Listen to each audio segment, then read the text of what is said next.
எதுக்கு அவரை பேரை கெடுத்து இப்படி வந்து குடிசேவர் பண்றீங்க? அவரும் ஒரு மனுஷன் தானே, அவரும் அரசியல் குறைந்து தானே. நீங்களே வந்து ஆட்சி ஆடணுமா? நீங்க 2 கட்சிக்காரனும் ஆட்சி ஆடணுமா? என்ன ஏதோ இருந்தாலும் கொண்டானே உனக்கு 2 கட்சிக்காரனுக்கு தான் எனக்கு பொறுப்பு. சரியா? அன்னைக்கு வந்து செந்தில் பாலாஜிக்கோசரம் போனேன். டெல்லி பம்பாய் என் திருநங்கே கேட்டாங்க, ஏன் டீ குடிச்சேன்னு. செந்தில் பாலாஜிக்கோசரம் டீ குடிச்சேன். நான் அப்ப இருந்தேன். என் குடும்பத்துல 1000 பேர் எங்க வீட்டுல 1000 ஓட்டு இருக்கு. ஆனா வந்து இந்த வேலை செய்யக்கூடாது, இந்த துரோகம் பண்ணக்கூடாது. நம்மளே ஆளணும், நம்மளே நிலைச்சிருக்கணும். நம்ம வந்து நாட்டுக்கு இது பண்ணணும், ஏமாத்தக்கூடாது, நாட்டை ஏமாத்தக்கூடாது, மனுஷரை ஏமாத்தக்கூடாது, நல்லதை செய்யணும். எதுக்கு விஜய் வந்து அப்படி இது பண்றீங்க? எதுக்கு விஜய் பேரை கெடுக்கிறீங்க? அவன் என்ன பாவம் பண்ணா சொல்லுங்க.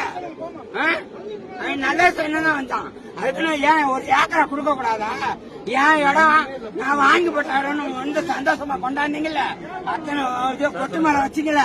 கொட்டு மேல வைக்க கூடாது, ஆடக்கூடாது, பாடக்கூடாது, அந்த ரவுண்டா அவரை குறி கட்டக்கூடாது, அந்த கட் அவுட் வைக்கணும். என்ன பாவம்? என்ன நீங்க ஆட்சி ஆளணும்? நீங்க என்ன அப்படி ஆட்சி நடத்துறீங்க? என்ன மக்களுக்கு நல்லது செஞ்சுட்டீங்க? என் பிள்ளைகளுக்கு, என் குடும்பத்துக்கு 10 பேர் பிள்ளை பார்த்தாங்க, என்ன நல்லது செஞ்சுட்டீங்க?